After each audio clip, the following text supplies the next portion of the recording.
Welcome to LexTalk Podcast. Everyone, we're diving deep today into English and linguistics in Thailand, and you're joining us for our very first episode. This is Season 1, Episode 1. Very exciting. It is. I'm thrilled to have you here with us. Before we really get going, be sure to follow LexTalk Podcast on YouTube, Spotify, Facebook, and LinkedIn. We're going to be releasing new episodes every Monday, Wednesday, and Friday. Looking forward to it. Me too. And today we're going to be talking about something really fascinating. The ways Thai cultural norms have an impact on both English language learning and teaching here in Thailand. It's a rich area to explore for sure. Definitely. Now, I've noticed in my own teaching experience that even when Thai students fully understand the material they're learning, they sometimes hesitate to point out errors, let's say in a textbook. Have you observed this as well? I have, definitely. And it can be a bit perplexing at first glance. Right. So how can teachers approach this dynamic respectfully? Well, I think what's really interesting here is that this hesitation often comes from that deep respect that's such a fundamental part of Thai culture, and especially respect towards teachers. So, directly contradicting a teacher, even to correct a mistake, can sometimes feel disrespectful. It's almost like challenging their authority. Exactly. Yeah. And you don't want to put students in a position where they feel uncomfortable doing that. So one strategy you could use is to maybe have students write down corrections anonymously. Oh, that's interesting. Yeah, just on slips of paper, and then you can collect them. This way you can still ensure accuracy. I like that. Yeah, but it's done in a way that doesn't directly challenge the teacher's authority in the classroom. That's a really great strategy. Yeah. Love that. Now, I'm also curious about how this respect for teachers, which is, obviously a very positive cultural value, can sometimes maybe inadvertently lead to a more passive style of learning from students. Right. So how can we as teachers strike that balance between maintaining that respect and also encouraging the kind of active learning we want to see in our classrooms? Yeah, that's a really important question. And it's a challenge that a lot of teachers face here, I think. It's not about trying to diminish the teacher's role at all, but maybe shifting the focus a little bit from a model where the teacher is solely delivering information Right. to more of a partnership, a learning partnership between the teacher and the student. I like that. And one way to do that is by incorporating more group activities into your lessons. Oh, absolutely. This allows students to kind of collaborate and share ideas with each other, which taps into that collectivist spirit that's so strong in Thai culture. Right. It makes students feel more comfortable. Exactly. And it makes participation less intimidating for them. I love group work. I use it all the time. Mm. Now, this makes me think about another aspect of this whole dynamic. The differences between Thai and English sentence structure. Yeah. How do you think these differences might impact the process of learning English? It's a big factor for sure. One of the most striking differences is the lack of tense markers in the Thai language. Oh, that's interesting. So while English verbs change to show, past, present, or future tense, Thai verbs don't have that same kind of structure. Right. So this can make mastering English tenses incredibly tricky for Thai learners. I mean, just imagine trying to explain the concept of yesterday to someone whose language doesn't have a specific word for it. Right. It requires them to think about time in a completely different way. That's a brilliant analogy. Yeah. I love that. So they're literally trying to map a different way of conceptualizing time onto English grammar rules. Exactly. No wonder the verb conjugations can be such a challenge. It is. So besides those fantastic group activities you mentioned earlier, what other strategies can teachers employ to make their teaching methods really resonate with Thai cultural values? Well, one approach that can be really effective is to really emphasize the communicative aspect of English. Oh, absolutely. So instead of just focusing on grammar drills and things like that, try to incorporate more real-life scenarios into your lessons, like ordering food or asking for directions. Oh, that's great. I do that too. Yeah, this not only helps students build fluency, but it also allows them to see how English can be useful in their daily lives. Absolutely. Think about it. Would you be more motivated to learn a language if you knew you could use it to order pad thai? You got me there. Exactly. Now, speaking of motivation, I'd love to hear about some of your experiences. Have you encountered any Thai students who have really excelled in English despite these cultural and linguistic barriers? I have. I've seen some incredible success stories. And, one common thread among these learners is that they have a real growth mindset. Oh, interesting. They're not afraid to make mistakes. They see mistakes as opportunities to learn, Absolutely. and they actively look for chances to use English, even if it means, stumbling a bit along the way. It's like they see those mistakes as stepping stones moments. Exactly. And they don't let that fear of being imperfect hold them back. That's so important. It is. And another key factor is their genuine passion for the language and the culture that comes with it. Right. They're not just learning it because they have to. Right. These students see English as more than just a subject to study. It's a gateway to new experiences, new connections. I love this. They devour English books, movies, music. They really immerse themselves in the culture. That's wonderful. It reminds me of my own experience learning Thai all those years ago. The tones in the script seemed so foreign at first. It felt like a whole new universe.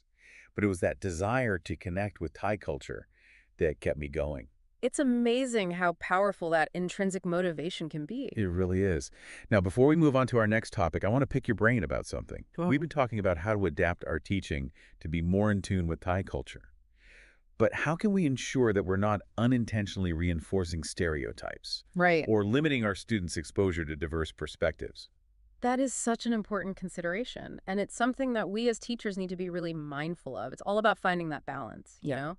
We need to be respectful of cultural norms, of course. But at the same time, we want to foster critical thinking in our students and encourage them to challenge assumptions and explore different viewpoints. Right. So, for example, you could explore proverbs or folk tales from different English-speaking cultures. I like that. And highlight how values and perspectives can vary even within people who speak the same language. It's a great way to show that diversity within the English-speaking world. Exactly. And it allows students to really appreciate those cultural nuances while also broadening their understanding of the wider world. That's a brilliant idea. Yeah. It's like we're equipping them not just with language skills, but with cultural intelligence. Exactly. Absolutely.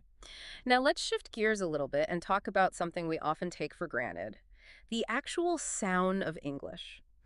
Thai and English have very different sound systems. Right. So how do you think those differences affect pronunciation for Thai learners? That's a great question. One major challenge is that Thai doesn't have separate sounds for certain sounds that are distinct in English, like the L and R sounds, for example. Right. Can you imagine a student trying to say rice versus lice? Oh, yeah. That tiny difference can totally change the meaning of the word. It's huge. And then there's the fact that Thai is a tonal language, Right. whereas English uses stress and intonation to get meaning across. Right. That's a completely different approach. So different. I mean, I can just picture my students trying to wrap their heads around the idea of stressing one specific syllable in a word when their native language uses tones for every single word. Exactly. It's no wonder that pronunciation can be such a big hurdle. It really is. And that's precisely why it's so important to specifically teach pronunciation. Oh, I agree. We can't just assume students will pick it up on their own, Right. Teachers need to really break down those complex sounds, use visual aids like diagrams of the mouth, and just provide lots and lots of opportunities for practice and feedback.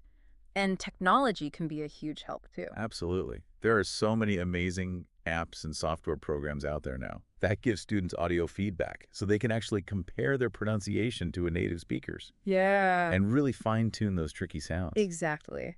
And it's important to remember that the goal isn't to completely erase their accent, Right. but just to help them communicate clearly and confidently. Absolutely. Yeah. Now, I'm a huge believer in the power of storytelling and language learning. Me too.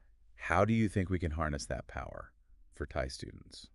Especially considering, their culture has such a rich storytelling tradition. It's amazing. Well, storytelling is like this gold mine for language acquisition It is. because it taps into our natural desire to connect with other people. And to share our experiences. Right. And for Thai learners, it's especially powerful, I think, because it lets them draw on something that's already familiar and beloved. Right. I mean, think about all the intricate folk tales and captivating legends in Thai culture. Yeah. We can use those as a starting point for language learning. Yeah, instead of just using dry textbooks. Exactly. We can immerse them in stories they already know and love, and weave in new vocabulary and grammar structures along the way. It's like sneaking in a language lesson while they're captivated by a story they've known since childhood. I love that. Yeah. And we can encourage them to share stories from their own culture, too. Absolutely. To promote that two-way exchange and build a sense of community in the classroom. Sharing stories is such a powerful way for people to connect. It is. to practice language, and to really gain a deeper understanding of each other's cultures. Couldn't agree more. Mm. And it's not just limited to traditional tales. Right. We can bring in modern stories, movies, even songs. Yeah, anything. Make it relevant to their interests. Exactly. Now let's talk about something that's often overshadowed by grammar and vocabulary. Nonverbal communication. Oh, that's a big one. It is. Those nonverbal cues are so important. They are. And they can be tricky. Especially In Thai culture, where saving face and maintaining harmony are so highly valued. Yeah.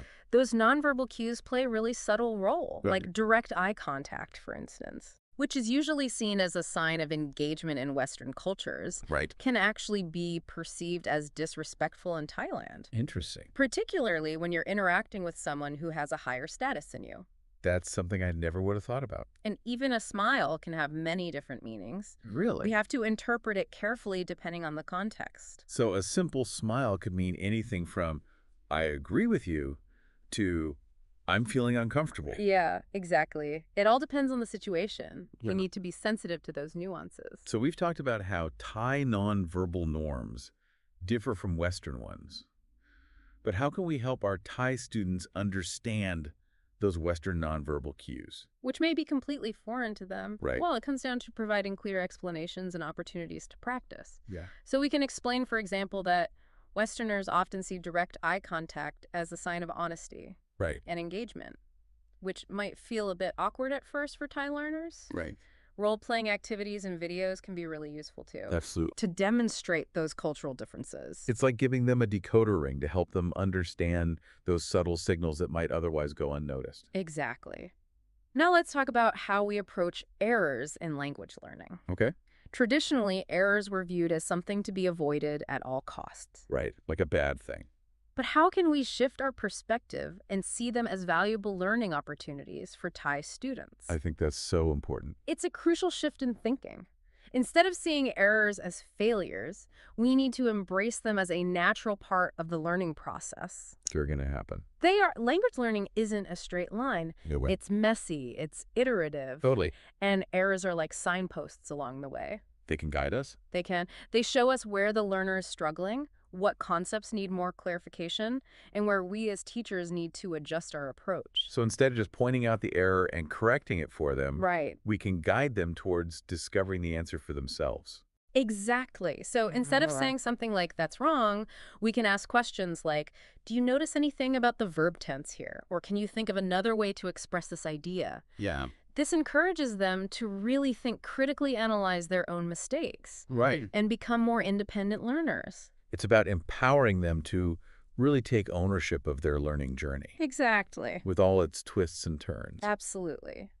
Now let's talk about integrating culture more deeply into language learning. Okay. How can we go beyond just being culturally sensitive Right. and truly weave culture into the fabric of our English lessons? Well, it starts with recognizing that language and culture are inseparable. Yeah. You can't have one without the other. Right. Language is a living, breathing thing. It's constantly evolving. Yeah. And it's deeply intertwined with the culture it represents. Absolutely.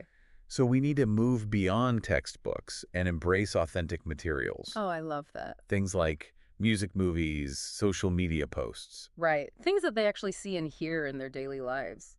Exactly. Things that reflect the real-life use of English in the target culture. Yeah. It's like creating a cultural immersion experience right there in the classroom. And by exposing them to those authentic materials, Yes. we're not just teaching them vocabulary and grammar. Right. We're giving them a glimpse into the values, the beliefs, the Okay. humor The way people feel. of that culture. Exactly. And we can take it a step further by incorporating project-based learning. Ooh, I like where this is going. Imagine your students researching and presenting on different aspects of Thai culture, Okay. the festivals, the food, the traditional arts. It's like taking a virtual field trip to another culture using English as their guide. Exactly. And these projects not only enhance their language skills, Right. but they also help them develop critical thinking skills, collaboration skills, and intercultural communication skills. Those are essential skills for navigating our increasingly interconnected world. They are. It's like we're preparing them not just for English fluency, but for global citizenship. I love that. Yeah. Now, before we wrap up this segment, I want to shift our focus to the learner's role in all of this. Okay. What does it mean to foster learner autonomy? especially in the context of Thai culture, where respect for the teacher is so deeply ingrained? That's a great question. It's about finding that balance Yes. between respecting the teacher's role and empowering learners to take charge of their own learning. No. It's about recognizing that each student is an individual Right. with their own unique learning styles, motivations, and goals. Not everyone learns the same way. Right. So it's about moving away from that traditional one-size-fits-all approach to teaching Right. and creating a more personalized and learner-centered environment. I think that's so key. It is. It's about giving learners more choice and control over what and how they learn. Okay. Let them set their own goals, choose materials that resonate with their interest, and learn at their own pace. Yeah. Encourage them to reflect on their learning process, identify their strengths and weaknesses, and develop strategies to improve. It's like we're giving them the compass and the map, Right. but we're also there as their guide, ready to offer support and direction when they need it. Precisely. And fostering learner autonomy isn't just about developing language skills. Right. It's about nurturing lifelong learning habits. Yeah. It's about equipping them with the tools and the mindset to be independent learners Yeah. who are capable of adapting to new challenges and continuously evolving their skills. It's about instilling that love of learning, that thirst for knowledge that will stay with them long after they leave our classrooms. Exactly. It's like we're setting them on a path of continuous growth and discovery with English as their trusty companion. Exactly. Now, before we wrap up this incredible first episode, I want to touch on one last but crucial element, pronunciation. Okay. We've talked about grammar vocabulary, even nonverbal cues, but pronunciation often gets overlooked. It does. How do the unique features of the Thai language impact pronunciation for learners of English? It's a great question. You're right. Pronunciation is often the unsung hero of language learning. It is. And for Thai speakers, English pronunciation can be really tricky because the two languages have such different sound systems. They do. For instance, Thai doesn't distinguish between L and R sounds, which are distinct in English. Right. So imagine a student trying to say right versus light. That's a good example. The difference can be subtle, but it completely changes the meaning. It does. And then you have the issue of tones. Right. Thai is a tonal language, while English uses stress and intonation to convey meaning. So that's a huge adjustment for learners. It is. I mean, they're basically learning to use their voice in a whole new way. Exactly. It's like learning to play a musical instrument. It is. And that's why it's so important to explicitly teach pronunciation. I agree. We can't just expect them to pick it up naturally. We have to break down those complex sounds, use visual aids, and provide lots of opportunities for practice and feedback. And technology can be really helpful, too. Oh, absolutely. There are so many great pronunciation apps and software now that can give students instant feedback on their pronunciation, so they can compare themselves to native speakers and really work on those tricky sounds. Exactly. And it's important to remember that the goal isn't to get rid of their accent altogether. Right. It's to help them communicate clearly and confidently. I love that. Now, I want to go back to something you mentioned earlier about the role of the learner in the learning process. Okay. It seems like there's been a shift from the teacher as the sole authority Yeah, to a more learner-centered approach. definitely. So how does that work in the Thai context, Yeah. where respect for the teacher is so deeply ingrained? That's a great question. It's about finding that balance Yeah. between respecting the teacher's role and also empowering learners to take ownership of their own learning. Right? We need to acknowledge that every student is unique. You know, Oh, I they see. have their own set of skills, motivations, goals. Not everyone learns at the same pace or in the same way. Exactly. So it's about moving away from that traditional one-size-fits-all approach to teaching and creating a learning environment that's more personalized and learner-centered. I think that's so important. It is. It's about giving students more choice and control over how they learn. Giving them options. Yeah, letting them set their own goals, choose materials that interest them, learn at their own pace. I like that. Encourage them to think about their learning process. What are their strengths? What are their weaknesses? How can they improve? Self-reflection. Exactly. It's like we're giving them the tools they need to navigate their own learning journey, Precisely. but we're still there to guide them along the way. We're there to support them. And fostering learner autonomy isn't just about language skills. Right. It's about creating those lifelong learning habits, Exactly. giving them the tools and the mindset to be independent learners. Who can adapt to new challenges and continuously grow their skills. I love that. And when you foster that kind of ownership, Yeah. You're not just teaching a language. Right. You're inspiring a passion for learning that will stay with them forever. Absolutely. Well said. And that brings us to the end of our very first deep dive into the world of English and linguistics in Thailand. Wow, we've covered a lot We today. have from cultural influences to linguistic challenges to the importance of a learner-centered approach. It's been an amazing conversation. It really has. And I want to thank you for sharing your expertise with us today. It's been my pleasure. And to all of our listeners out there, thank you so much for joining us on this adventure. We hope you enjoyed it. Don't forget to follow LexTalk Podcast on Spotify, Apple Podcasts, YouTube, and Facebook. For more deep dives into language and linguistics. We'll be back every Monday, Wednesday, and Friday with fresh perspectives and engaging conversations. I'll see you then. And before we sign off, I want to leave you with one final thought to ponder. Okay. We've talked about how to teach English in Thailand, but I'm curious about the why. What role is English playing in Thai society today? That's a great question. How is it shaping communication culture, even identity, in our increasingly interconnected world? It's something to think about. English has become a global language, connecting people from all walks of life, and is playing a significant role in Thailand's economic growth, educational aspirations, and evolving cultural landscape. For sure. It's opening doors to new opportunities, new perspectives, new ways of seeing the world. And as English continues to interact with Thai culture, Yeah. it'll be fascinating to see how it shapes communication, influences identity, Yeah. and contributes to the ongoing story of Thai society. It will. And that's a conversation we'll definitely be having here on LexTalk Podcast. Absolutely. Yeah. So until next time, this is LexTalk reminding you to keep learning, keep sharing, and let's keep talking. Let's talk. Let's learn. Let's LexTalk. Let's LexTalk.